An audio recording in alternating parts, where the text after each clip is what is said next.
50 years ago today, authorities were desperately searching for 3 civil rights workers who'd gone missing in the backwoods of Mississippi.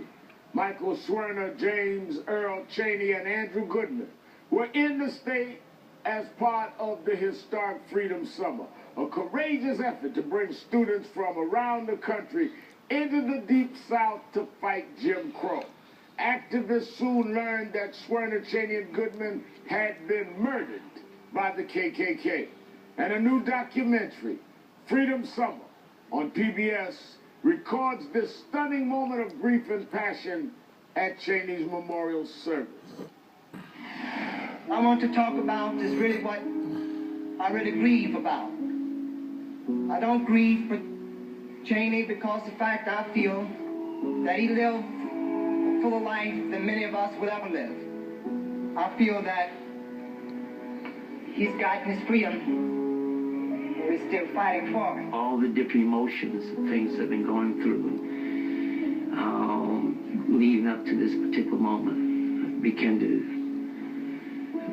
to come out, boil up in me, might call this. And then looking out there and seeing Ben Chaney, James Chaney's little brother, I lost him. I totally just lost it. Don't bow down anymore. Hold your heads up. We want our freedom now. I don't want to have to go to another memorial. Tired of funerals. Tired of it. Joining me now is Stanley Nelson, the Emmy Award-winning director and producer of the PBS Freedom Summer documentary. He also produced the acclaimed films The Murder of Emmett Till and Freedom Riders, among countless others. It's an honor to have you here this evening. Oh, thank you so much. You know, that clip from Chaney's memorial service is haunting. I mean, what goes through your mind when you watch it? Well, you know, 2 things. One, I'm emotionally moved like everybody else. But, you know, also as a filmmaker, I'm thinking, wow, this is a great piece of film that I've got to get out to the public, that people have got to see, because there's no way that you can be cold about it. There's no way that you can't understand the emotions that Dave Dennis was feeling when you see that footage. And you're dealing with the emotions of also seeing the little brother of one of those slain. I mean, it's as real as you could get. And on top of that, you cover in this documentary some of the real work that they were doing. It wasn't just protests. Like, for example, your film shows how important the freedom schools were to the project in Mississippi that summer. Watch this.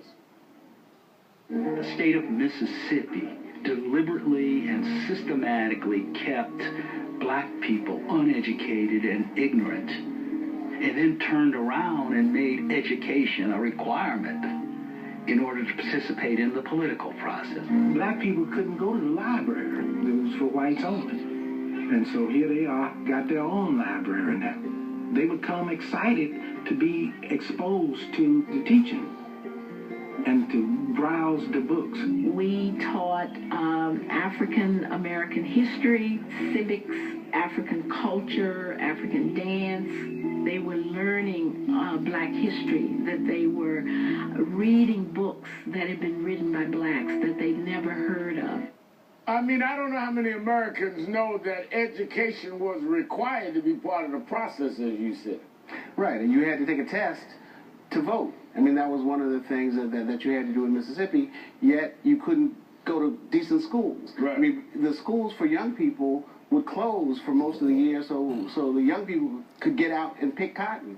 So there was no school, and in the schools, black history wasn't taught. They were never taught anything about black authors. Black people had never written a book. So the freedom schools were really something different. One of the things that was very compelling to me about this was also they went all the way to the Democratic Convention. And the fact that they were trying to integrate the Mississippi delegation, the testimony of Fannie Lou Hamer was especially compelling.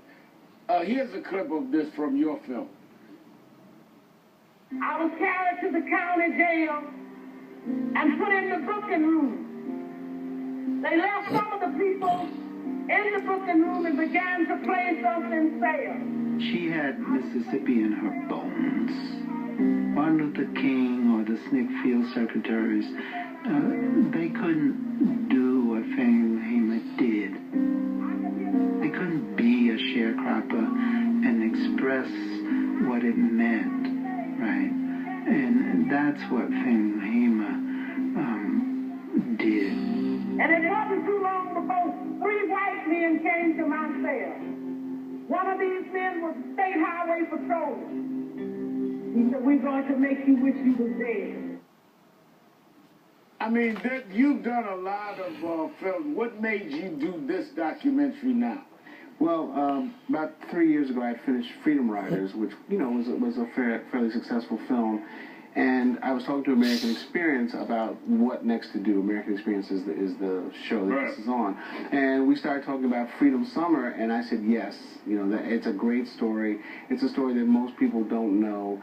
The 50th anniversary is this year. You know, little did I know that things in this country would change so much, or start to change so much, that it would become even more important today. What surprised you about during the film? What surprised you that you learned about 1964?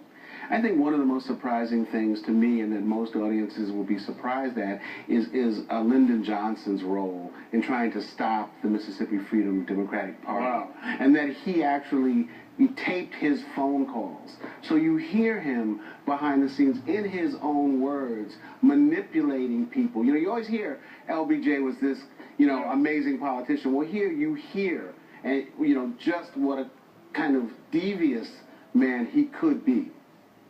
Stanley Nelson, good luck with the film, and thank you for your time tonight. Freedom Summer airs tonight on PBS. Check your local listings for the time.